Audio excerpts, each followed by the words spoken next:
Hello दोस्तों, welcome again. आज इस नए चैप्टर में हम देखेंगे body fluid and circulation. Last chapter में हमने देखा था रेस्पिरेशन ब्रीदिंग के बारे में।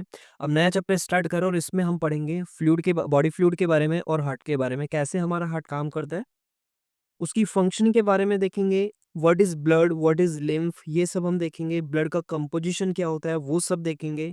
और ब्लड वेसल्स के बारे में पढ़ेंगे, कितने टाइप्स की ब्लड वेसल्स होती हैं और वो एक जगह से दूसरी जगह तक कैसे ट्रांसपोर्ट का काम करती हैं।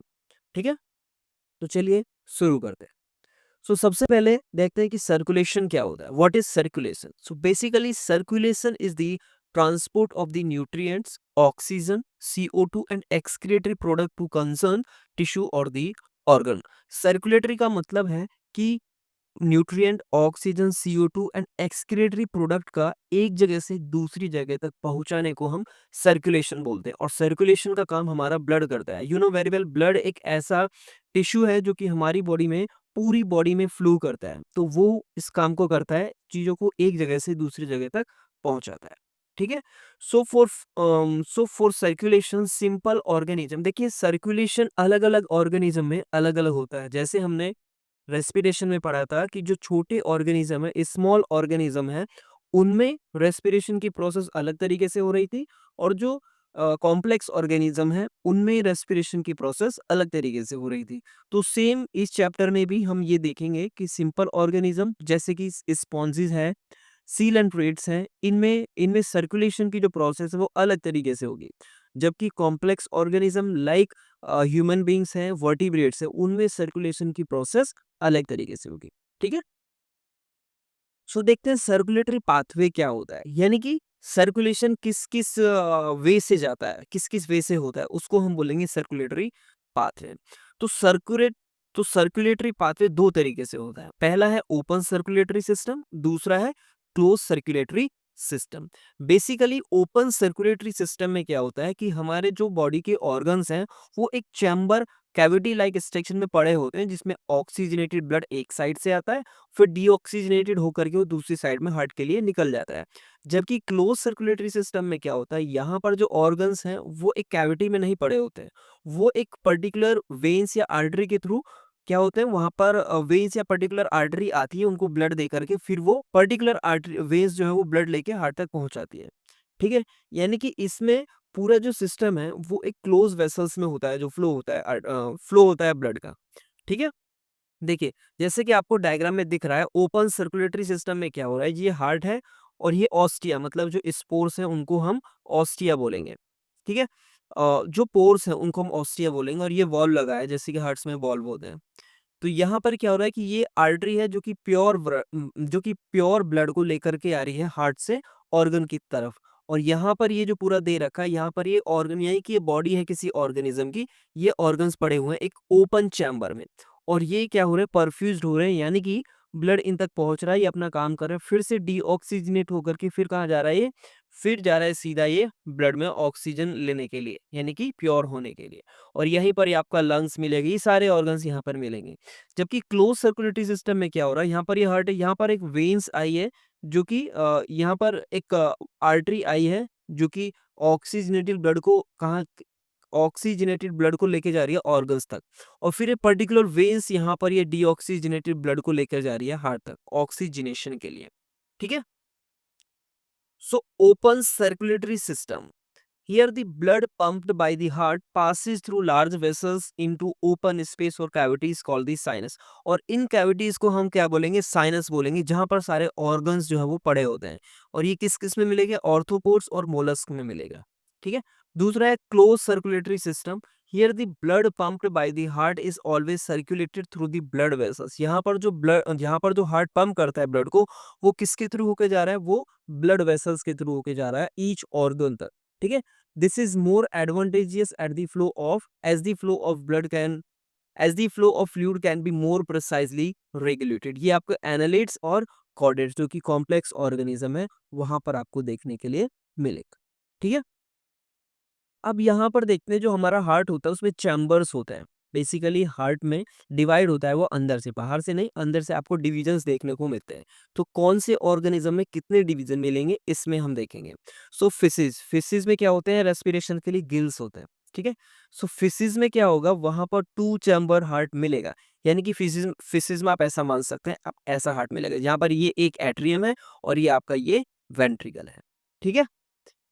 तो फिशेज़ में कैसा मिला, 2 चैम्बर हार्ट। एम्फीबियंस, एम्फीबियंस में कैसा मिलेगा, 3 चैम्बर। यहाँ पर जैसे ये एम्फीबियन के लिए है, यहाँ पर ये 3 चैम्बर मिलेगा और ये यहाँ पर मान लो ये आपका हो गया 2 एट्रियम और एक आपका होगा ये वेंट्रिकल, ठीक है? रेप्टाइल्स, रेप्टाइल्स में आपको ध्यान रखना है कि रेप्टाइल्स में क्रोकोडाइल एक ऐसा रेप्टाइल है जिसमें 4 चैम्बर हार्ट मिलता है देखने के लिए, जबकि बाकी सारे रेप्टाइल्स में 3 चैम्बर हार्ट आपको देखने के लिए मिलेगा।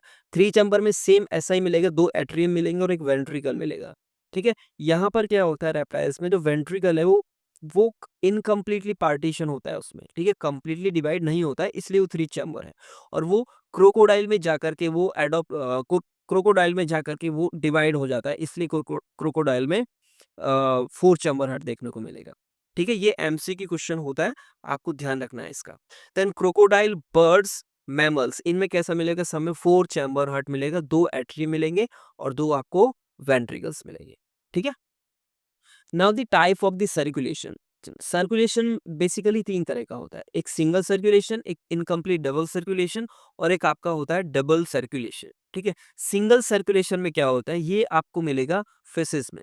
सो इसमें क्या होगा कि पहले जो डीऑक्सीजनेटेड ब्लड है वो जाएगा आपका हार्ट के लिए, अब हार्ट से वो क्या होगा, वो जाएगा गिल्स तक और गिल्स से ऑक्सीजनेट होगा, फिर बॉडी पार्ट्स में जाएगा और बॉडी पार्ट से फिर डीऑक्सीजनेटेड ब्लड आ जाएगा हार्ट में। आप यहाँ पर देख सकते हैं, सपोज ये आपका हार्ट है, यहाँ पर हार्ट को मिला आपका डीऑक्सीजनेटेड ब्लड।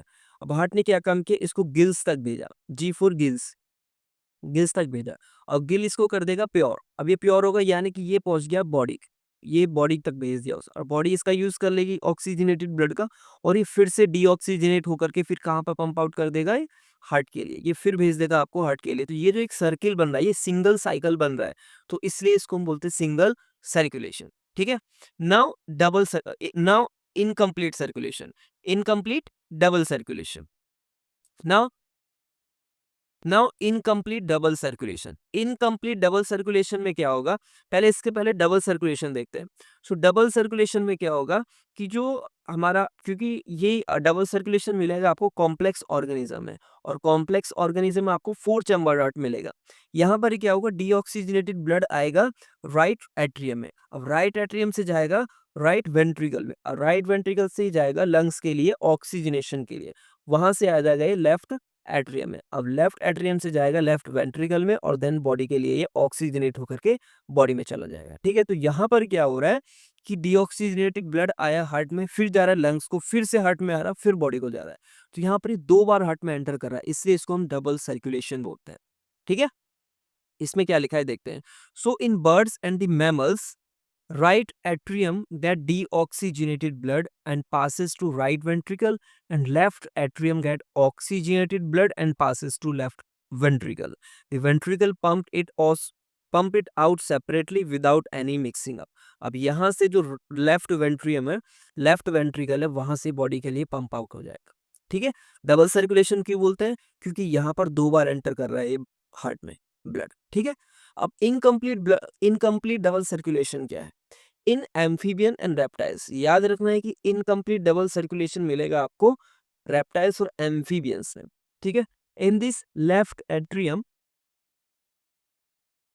इन दिस, अब इसमें क्या होगा कि इन दिस लेफ्ट एट्रियम, देखिए ये आपका हार्ट हो गया, यहाँ पर 3 चैम्बर हार्ट आपको देखने को मिलेगा, ठीक है? रेप्टाइल्स और क्रोकोडाइल को छोड़ करके सब में 3 चैम्बर मिलेगा, तो आप मान लो ये आपका 3 चैम्बर है, ठीक? तो यहाँ पर क्या हो रहा है, इन दिस लेफ्ट एट्रियम, ये आपका है लेफ्ट एट्रियम, ये left atrium get oxygenated blood from the gills, ये आपका गिल से आ रहा है ऑक्सीजनेटेड ब्लड, O2 मतलब ऑक्सीजनेटेड ब्लड, ठीक है? अब यहाँ से ये राइट एट्रियम में जा रहा है, यहाँ से जा रहा है वेंट्रिकल, अब ये जो राइट एट्रियम है यहाँ पे आ रहा है डीऑक्सीजनेटेड ब्लड, ठीक है, बॉडी पार्ट से, और ये जा रहा है यहाँ पे, कहाँ पे जा रहा है, ये जा रहा है वेंट्रिकल। अब दोनों जो ऑक्सीजनेटेड है और डीऑक्सीजनेटेड है, दोनों कहाँ पर एंटर कर रहे हैं, यहाँ पर ये एंटर कर रहे हैं वेंट्रिकल में, और वेंट्रिकल से फिर ये मिक्स जो ब्लड है ये पंप आउट हो रहा है कहाँ पर, ये पंप आउट हो रहा है बॉडी के लिए। तो जो इनकम्प्लीट डबल सर्कुलेशन में जो बॉडी को जो ब्लड मिलता है वो इनकम्प्लीट ऑक्सीजनेटेड होता है, मतलब प्योरली वो ऑक्सीजनेटेड नहीं होता। ठीक है, क्योंकि यहाँ पर लेफ्ट और राइट एट्रियम दोनों से ब्लड आ रहा है, मिक्सअप हो रहा है। यू क्यों आ रहा है, क्योंकि यहाँ पर वेंट्रिकल में पार्टीशन नहीं है। अगर यहाँ पर पार्टीशन होता तो ये जो राइट वेंट्रिकल है वहां से सीधा गिल्स में पंप आउट हो जाता, फिर ये ऑक्सीजनेट होकर के फिर से वापस आता। ठीक है, नाउ ह्यूमन सर्कुलेटरी सिस्टम। अब ह्यूमन सर्कुलेटरी सिस्टम के बारे में देखेंगे कि ह्यूमन सर्कुलेटरी सिस्टम क्या है। बेसिकली ह्यूमन सर्कुलेटरी सिस्टम को दो पार्ट में डिवाइड किया है। पहला है ब्लड वास्कुलर सिस्टम, दूसरा है लिम्फेटिक सिस्टम। ब्लड वास ब्लड वास्कुलर सिस्टम को अगेन तीन पार्ट में डिवाइड किया है, heart, blood and blood vessels. देखिए, ब्लड वास्कुलर सिस्टम जो ब्लड से रिलेटेड है, लिम्फेटिक सिस्टम जो लिम्फ से रिलेटेड है, ये कलरलेस होता है लिम्फ। ठीक है, इसके बारे में देखेंगे। सो ब्लड वास्कुलर सिस्टम में हार्ट है और आपका ब्लड है, देन आपका ब्लड वेसल्स है। ठीक है, again heart you know very well. Then blood को भी इसने दो पार्ट में डिवाइड किया, एक प्लाज्मा होता है, एक फॉर्म्ड एलिमेंट होता है। अब ब्लड में लिक्विड होता है, हमको दिखता है ब्लड लिक्विड, बट वो रेड कलर का भी होता है, उसमें प्रोटीन्स भी होते हैं। तो जो प्लाज्मा है वो लिक्विड पार्ट है, उसको हम प्लाज्मा बोलते हैं। और जो फॉर्म्ड एलिमेंट यानी कि जो उसमें सॉलिड पार्ट है जिसकी वजह से उसकी विस्कोसिटी बढ़ जा रही है, उसको हम बोलते हैं फॉर्म्ड एलिमेंट। ठीक है, प्लाज्मा तो समझ में आ गया, लिक्विड है। अब ये जो फॉर्म्ड एलिमेंट है ये अगेन तीन पार्ट में डिवाइड है, एक आप आरबीसी, डब्ल्यूबीसी और प्लेटलेट्स। आरबीसी मतलब red blood cell, WBC white blood cell and platelets. ठीक है, आरबीसी भी पता चल गया। अब डब्ल्यूबीसी को फिर से इन्होंने डिवाइड किया है ग्रेनुलोसाइट और ए ग्रेनुलोसाइट। ग्रेनुलोसाइट मतलब जिसमें ग्रेन्यूल्स होते हैं, ए ग्रेनुलोसाइट जिसमें ग्रेन्यूल्स नहीं होते, ऐसी सेल्स होती है वो। अब फिर से ग्रेनुलोसाइट तीन तरह के होते हैं, एक neutrophil, eosinophil and basophil. Agranulocyte दो तरह के होते हैं, मोनोसाइट एंड लिम्फोसाइट। अब मोनोसाइट तो अलग है। अब लिम्फोसाइट फिर से दो पार्ट में डिवाइड है, B lymphocyte and T lymphocyte. ठीक है, अब देखते हैं ब्लड वेसल्स। ब्लड वेसल्स होते हैं तीन तरह के, एक आर्टरीज होती है, एक वेन होती है और एक कैपिलरीज होती है। जो आर्टरीज है उनकी वॉल थिक होती है, वो डीप टिश्यू में प्रेजेंट होती है, बॉडी में विजिबल नहीं होती है बाहर से। और यहाँ पर मेजरली यानी कि सभी आर्टरी में कैसा प्योर ब्लड फ्लो करता है। एक आर्टरी, पल्मोनरी आर्टरी को छोड़ करके बॉडी में सारी आर्टरीज में प्योर ब्लड फ्लो करता है। जबकि वेन्स में, पल्मोनरी वेन्स को छोड़कर सभी वेन्स में इम्प्योर यानी कि डीऑक्सीजनेटेड ब्लड फ्लो करता है। ये सुपरफिशियल होती है बॉडी में और ये विजिबल होती है, जो हमको ब्लू ब्लू वेन्स दिखती है ना, वो हमारी वेन्स होती है। ठीक है, और ब्लू क्यों दिखती है, क्योंकि वो इम्प्योर ब्लड। तीसरा है कैपिलरीज, ये बहुत बारीक कैपिलरीज होती है, मतलब एक तरह की वेसल्स होती हैं, जिसमें कि जो मेजर वेसल है उसको वेन आर्टरी बोलते हैं। फिर ये टिश्यू तक जो पहुंचाती है कैपिलरीज होती हैं, बहुत छोटी छोटी जो होती हैं आसपास, उनको कैपिलरीज बोलते हैं। ठीक है, now the lymphatic system. Lymphatic system, lymph word होता है, लिम्फ एक लिक्विड होता है। जैसे कि हमारा ब्लड वास्कुलर सिस्टम है, हमारी बॉडी में वेसल्स हैं, वो एक पूरा उनका जाल है, ऐसे लिम्फेटिक सिस्टम है, वहाँ पर लिम्फ वेसल्स है, उनका पूरा जाल है। तो इसमें क्या होता है, लिम्फ यानी कि लिक्विड जो कि फ्लो करता है, और लिम्फ वेसल जैसे कि हमारी ब्लड वेसल्स है, ऐसी वेसल्स होती हैं।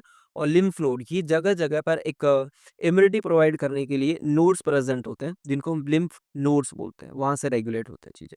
ठीक है, now the blood vascular system. अभी यहाँ पर हम ह्यूमन के लिए ही पढ़ेंगे, पूरा पूरा ह्यूमन बॉडी को ही स्टडी करेंगे कि उसमें ब्लड फ्लो कैसे करता है, कौन कौन सा उसमें कॉन्स्टिट्यूएंट होता है ब्लड का, वो सब देखेंगे। तो blood vascular system includes heart, blood and blood vessels, जैसे कि हमने पिछले उसमें देखा था स्लाइड्स में। तब हार्ट्स क्या है उसको हम डिटेल में आगे पढ़ेंगे, पहले देखते हैं ब्लड क्या है। ब्लड जो हमको देखने में रेड दिखाई देता है, एक लिक्विड जैसा होता है, इसमें दो चीजें होती है, एक तो प्लाज्मा होता है जो कि 55% होता है, एक फॉर्म्ड एलिमेंट होता है जो कि 45% होता है। ठीक है, फॉर्म्ड एलिमेंट मतलब सॉलिड पार्ट है। दूसरा है प्लाज्मा। प्लाज्मा जैसा कि मैंने बताया 55% होता है, और वो लिक्विड को हम प्लाज्मा बोलते हैं। इसका कलर स्ट्रॉ कलर होता है, स्लाइटली एल्कली। इसका पीएच जो होता है वो 7.4 होता है। विस्कस फ्लूइड बोलते हैं। विस्कस क्यों हो जाता है, क्योंकि इसमें फॉर्म्ड एलिमेंट्स होता है। Now the constituents of the plasma, यानी कि प्लाज्मा में आपको क्या क्या देखने को मिलेगा। जैसा कि हमने अभी देखा है कि प्लाज्मा सिर्फ लिक्विड ही नहीं होता, उसमें और बहुत सारी चीजें होती है। ठीक है, बट 90 टू 92% उसमें वाटर होता है। प्लाज्मा में 90 टू 90% वाटर प्रेजेंट होता है। ठीक है, प्लाज्मा में प्रोटीन्स भी प्रेजेंट होती है जिनको हम प्लाज्मा प्रोटीन बोलते हैं, और वो 6 to 8% प्रेजेंट होती है। इसमें कौन कौन सी प्रोटीन्स मिलेगी आपको? फाइब्रिनोजन, जो कि ब्लड कोएगुलेशन में हेल्प करेगी। ब्लड कोएगुलेशन का मतलब सपोज आपको कोई इंजरी हो जाए तो वहां पर जो क्लॉटिंग की जो प्रोसेस होगी उसको हम कोएगुलेशन की प्रोसेस बोलते हैं, और वहां पर फाइब्रिनोजन प्रोटीन अपना रोल प्ले करता है। ठीक है। दूसरा है ग्लोब्यूलिन। ग्लोब्यूलिन जो होती है वो हमारी एंटीबॉडीज बनाती है बॉडी में। Globulin proteins as a antibody act करती है, यानी कि जो डिफेंस मैकेनिज्म है वो सारा कौन देखता है? ग्लोब्यूलिन प्रोटीन देखता है। Then albumin. आल्बुमिन जो होता है वो हमारी बॉडी में ऑस्मोटिक बैलेंस को बनाए रखता है, यानी कि ऑस्मोटिक बैलेंस मतलब कि हमारे ब्लड प्रेशर, कि हमारे ब्लड में कितना प्रोटीन होगा तो कितना प्रेशर होगा। अगर प्रोटीन कम हो जाए तो प्रेशर कम होगा, ज्यादा होगा, तो कौन रेगुलेट करता है? Albumin protein. जब हमारा बीपी यानी कि ब्लड प्रेशर घटता बढ़ता है तब हम एल्बुमिन को देखते हैं। ठीक है।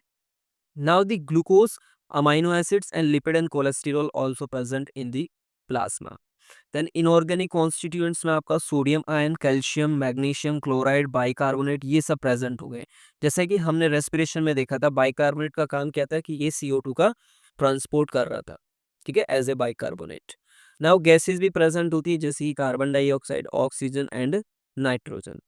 देन एक इंपॉर्टेंट पॉइंट है कि व्हाट इज सीरम। सीरम किसको बोलते हैं? अगर सीरम में से अगर प्लाज्मा में से हम क्लॉटिंग फैक्टर को निकाल दें तो वो सीरम बन जाता है। अभी क्लॉटिंग फैक्टर क्या है? जैसे मैंने ऊपर बताया कि fibrinogen protein help in the clotting और कोएगुलेशन। कोएगुलेशन मतलब क्लॉटिंग। ठीक है। तो ये क्लॉटिंग फैक्टर, जब आप आगे बढ़ोगे टोटल 12 क्लॉटिंग फैक्टर होते हैं जो कि हेल्प करते हैं कोएगुलेशन की प्रोसेस में। ठीक है, हीमोस्टेसिस बोलते हैं इसको हम। तो क्लॉटिंग फैक्टर्स 12 होते हैं, वो हेल्प करते हैं कोएगुलेशन की प्रोसेस में।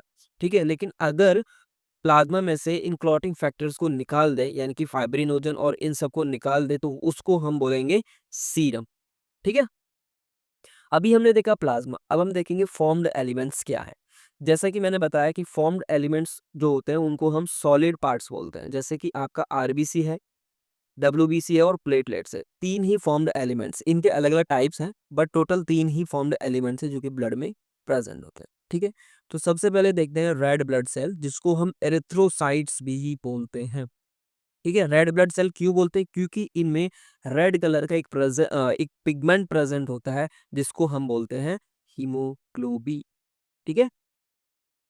सबसे पहले देखते हैं कि सबसे पहले देखते हैं कि रेड ब्लड सेल की शेप क्या होती है। तो रेड ब्लड सेल की जो शेप है वो बाइकॉन्केव होती है, आपको ये ध्यान रखना है। ठीक है। एमसीक्यू क्वेश्चन आता है कि शेप ऑफ द आरबीसी, और याद रखना है कि मोस्टली मैमल्स में आरबीसी नॉन न्यूक्लिएटेड होता है। ठीक है। जनरली हम आरबीसी को नॉन न्यूक्लिएटेड सेल पढ़ते हैं। ठीक है। देन माइटोकॉन्ड्रिया भी प्रेजेंट नहीं होता इसमें, और गोल्जी कॉम्प्लेक्स भी प्रेजेंट नहीं होता है। ठीक है। अब पूछा जाए आपसे कि आरबीसी का रेड कलर क्यों होता है, तो आरबीसी का रेड कलर इसलिए होता है क्योंकि उसमें हीमोग्लोबिन प्रेजेंट होता है। ठीक है। अब हीमोग्लोबिन को अगर हम दो पार्ट में डिवाइड करें तो ये बनेगा हीम प्लस में ग्लोबिन। हीम जो है वो आयन को बोलते हैं, ग्लोबिन एक तरह का प्रोटीन है। ठीक है। So iron containing protein is called haemoglobin. ठीक। एक हेल्दी ह्यूमन बीइंग में, एडल्ट हेल्दी ह्यूमन बीइंग में एचबी का लेवल जो होता है वो 12 to 16 ग्राम पर 100 ml होता है। देखिए ये वेरी कर सकता है पर्सन टू पर्सन। फीमेल में जनरली कम होता है haemoglobin. Then the count, generally adult male की बात कर रहे हैं, एडल्ट मेल में जो काउंट है आरबीसी का वो 5 to 5.5 मिलियन पर क्यूब मिलीमीटर होता है, जबकि फीमेल में थोड़ा सा कम होता है। फीमेल में 4.5 to 5 मिलियन पर क्यूब मिलीमीटर होता है। ठीक है, ये आपको ध्यान रखना है कि फीमेल में कम होता है। अब आरबीसी बनता कहाँ पे? आरबीसी बोन मैरो में बनता है, और स्पेशल टाइप ऑफ सेल्स होती है वहां पर, रेड बोन मैरो में ये बनता है। ठीक है। कहाँ प्रेजेंट होती है? वर्टिब्रा में। Then average life span, RBC कितने दिन जीती है, मतलब उसकी लाइफ कितनी है एक सेल की आरबीसी की, तो वो आपको 120 डेज मिलेगा। आफ्टर 120 डेज ये खुद से खुद मर जाती हैं। और कहाँ मरती हैं? ये मरती हैं आपकी स्प्लीन में। अब स्प्लीन में डिस्ट्रॉय हो जाती है, इसलिए हम स्प्लीन को बोलते हैं ग्रेवयार्ड ऑफ आरबीसी, यानी कि आरबीसी का कब्रिस्तान। क्योंकि जहां पर मरते हैं, जहां मरने के बाद जहां पर जाते हैं उसको हम कब्रिस्तान बोलते हैं। तो आरबीसी मर जाती है, उसके बाद कहाँ मरती हैं? ये कहाँ जाती हैं? स्प्लीन में, इसलिए हम स्प्लीन को ग्रेवयार्ड ऑफ आरबीसी भी बोलते हैं और ये इंपॉर्टेंट एमसीक्यू है, ध्यान रखना। देन आरबीसी का फंक्शन क्या है? जैसा कि हमने रेस्पिरेटरी चैप्टर में देखा था कि आरबीसी का काम है O2 और CO2 का ट्रांसपोर्ट करना। तो इनका मेजर फंक्शन यही है कि ऑक्सीजन और कार्बन डाइऑक्साइड का ट्रांसपोर्ट करते हैं। नाउ तो इसमें डायग्राम में आपको दिख रहा है, यहाँ पर ये जो आपको रेड दिख रहा है ये आपका है आरबीसी, और ये जो आपको व्हाइट एंड ब्लूइश दिख रहा है ये आपका डब्ल्यूबीसी, और नीचे आपको दे रखा है ये प्लेटलेट्स। ठीक है, ये इस तरह का, ये देखो इसके अंदर आपको कोई न्यूक्लियस नहीं दिख रहा है, इसके डब्ल्यूबीसी के अंदर आपको ये वाला न्यूक्लियस दिख रहा है। ये क्या है? ये न्यूक्लियस है। ठीक है, तो डब्ल्यूबीसी न्यूक्लिएटेड सेल्स होती है जबकि आरबीसी नॉन न्यूक्लिएटेड सेल्स है। ठीक है, नाउ द डब्ल्यूबीसी को हम ल्यूकोसाइट्स भी बोलते हैं। ल्यूकोसाइट क्यों बोलते हैं इसको? क्योंकि ये कलरलेस होते हैं इसलिए उनको ल्यूकोसाइट बोलते हैं। सो कलरलेस न्यूक्लिएटेड सेल्स, डब्ल्यूबीसीज आर कलरलेस न्यूक्लिएटेड सेल्स, और इनमें काउंट कितना होता है? ये एक हेल्दी ह्यूमन बीइंग में 6000 टू, ये एक नॉर्मल हेल्दी ह्यूमन बीइंग में 6000 टू 8000 पर क्यूब मिलीमीटर होती है, जबकि आरबीसी जो होती है 5 टू 5.5 मिलियन पर क्यूब मिलीमीटर होती है। ठीक है, यानी कि कम होती है क्योंकि साइज में भी थोड़ी सी बड़ी होती है। नाउ फॉर्म्ड इन, ये कहाँ पर बनती है?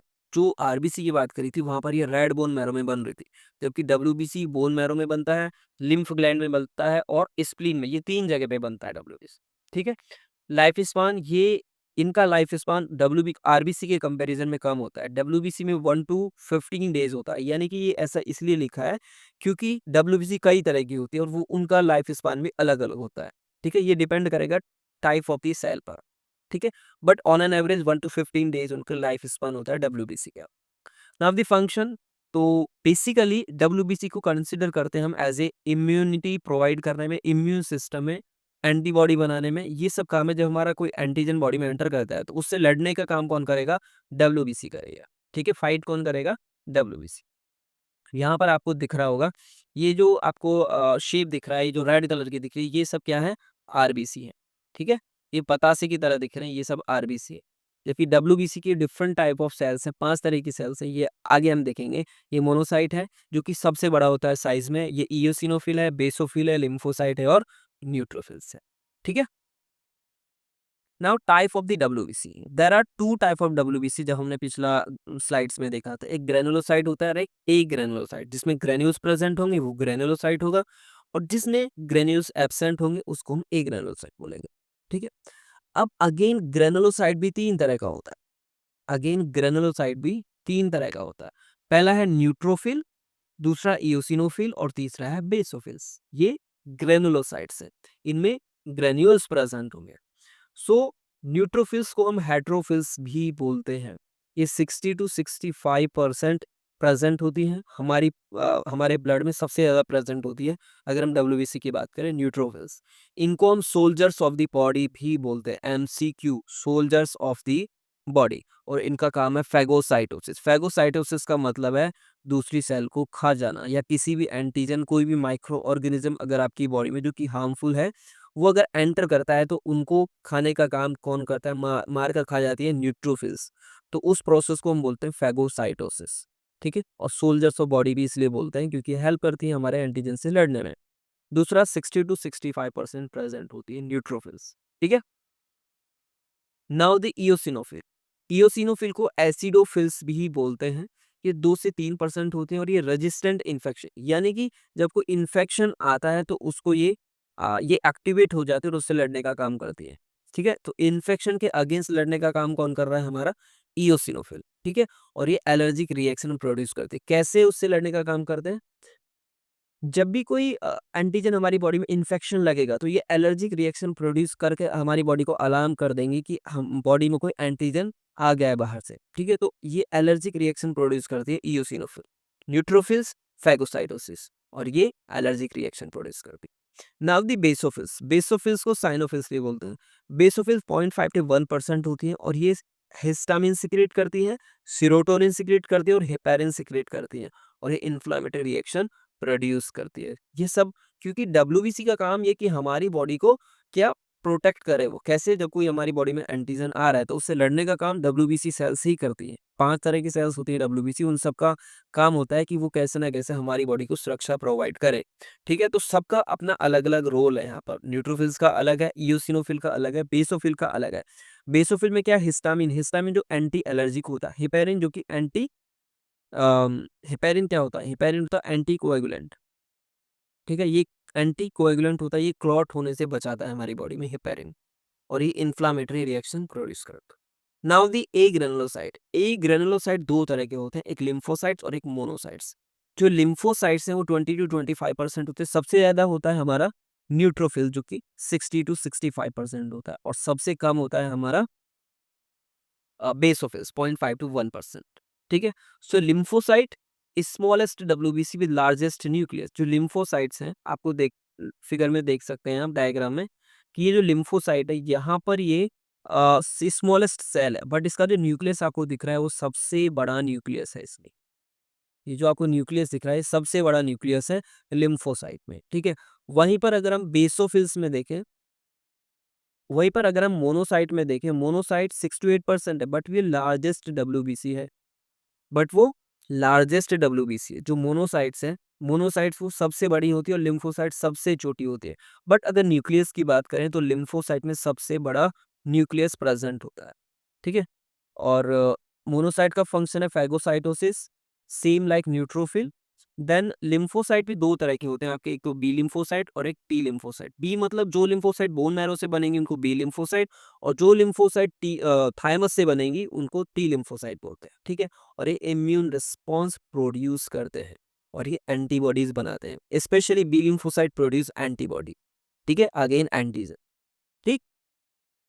Now comes to the platelets. अब प्लेटलेट्स क्या होती है? आपने सुना होगा जब किसी को डेंगू फीवर होता है तो उसकी प्लेट कम हो जाती है, ऐसा आपने सुना होगा। वो प्लेट नहीं होता है, वो प्लेटलेट्स होती है। और प्लेटलेट्स का दूसरा नाम है थ्रोम्बोसाइट्स। ठीक है? थ्रोम्बोसाइट्स क्यों बोलते हैं? क्योंकि थ्रोम्बस बनाती है। साइट वर्ड का मतलब होता है सेल, और थ्रोम्बो मतलब ये थ्रोम्बस बनाने में हेल्प करता है। थ्रोम्बस मतलब कोएगुलेशन की प्रोसेस, यानी कि क्लॉट बनाने में हेल्प करता है। ठीक है? Now the platelets are the colourless, like WBC ये कलरलेस होती हैं, बट डब्ल्यूबीसी और इनमें डिफरेंस ये है कि ये नॉन न्यूक्लिएटेड होती हैं और डब्ल्यूबीसी न्यूक्लिएटेड होती है। ठीक है? इनका काउंट की अगर बात करें तो 1.5 टू 3.5 लाख पर क्यूब मिलीमीटर होता है, जबकि आरबीसी का काउंट मिलियंस में होता है, यहाँ पर लाख्स में होता है, और डब्ल्यूबीसी का थाउजेंड्स में होता है। ठीक है? कहाँ पर बनती है? मेगा कैरियोसाइट्स इन दी बोन मैरो। बोन मैरो में अलग तरीके की सेल्स होती है जिनको हम मेगा कैरियोसाइट्स बोलते हैं, और वहाँ पर प्लेटलेट्स का प्रोडक्शन होता है, फॉर्मेशन होता है। ठीक है? एवरेज लाइफ स्पान की बात करें तो इनका 7 डेज होता है, जबकि आरबीसी का हमने पढ़ा था 120 डेज, और डब्ल्यूबीसी का पढ़ा था 1 to 15 डेज। ठीक है? जबकि प्लेटलेट्स का होता है 7 डेज। फंक्शन जो कि मैं तब से बता रहा हूँ, फंक्शन इनका ब्लड क्लॉटिंग यानी कि कोआगुलेशन की प्रोसेस पूरी किससे रिलेटेड है? प्लेटलेट से, थ्रोम्बोसाइट से रिलेटेड है। तो इनका मेन फंक्शन है कि ब्लड को जहाँ पे ज़रूरत है वहाँ पर क्लॉटिंग का काम कराती है। ठीक है? Now blood coagulation. अब ब्लड कोएगुलेशन को हम देखेंगे नेक्स्ट वीडियो में। इसमें अभी तक आपको इतना ही याद रखना है। ब्लड कोएगुलेशन की पूरी प्रोसेस, कैसे ब्लड कोएगुलेशन होता है, कैसे कैसे हमारा जो ब्लड है जब इंजरी होती है रुक जाता है वो बाहर निकलने से, उस सारी प्रोसेस को हम देखेंगे। कौन कौन से वहाँ पर केमिकल्स जो है वो रिलीज होते हैं, कौन कौन से वहाँ पर रोल प्ले करते हैं, तो वो सब हम देखेंगे ब्लड कोएगुलेशन में। ना अगर आपको कुछ एक्स्ट्रा चाहिए तो आप मुझे कमेंट्स में बता सकते हैं कि मैं क्या और चेंज कर सकता हूँ इसमें, क्या इंप्रूव कर सकता हूँ, ताकि आपको और अच्छा कंटेंट मिल सके। ठीक है? तो मिलते हैं नेक्स्ट वीडियो में, तब तक के लिए बाय बाय।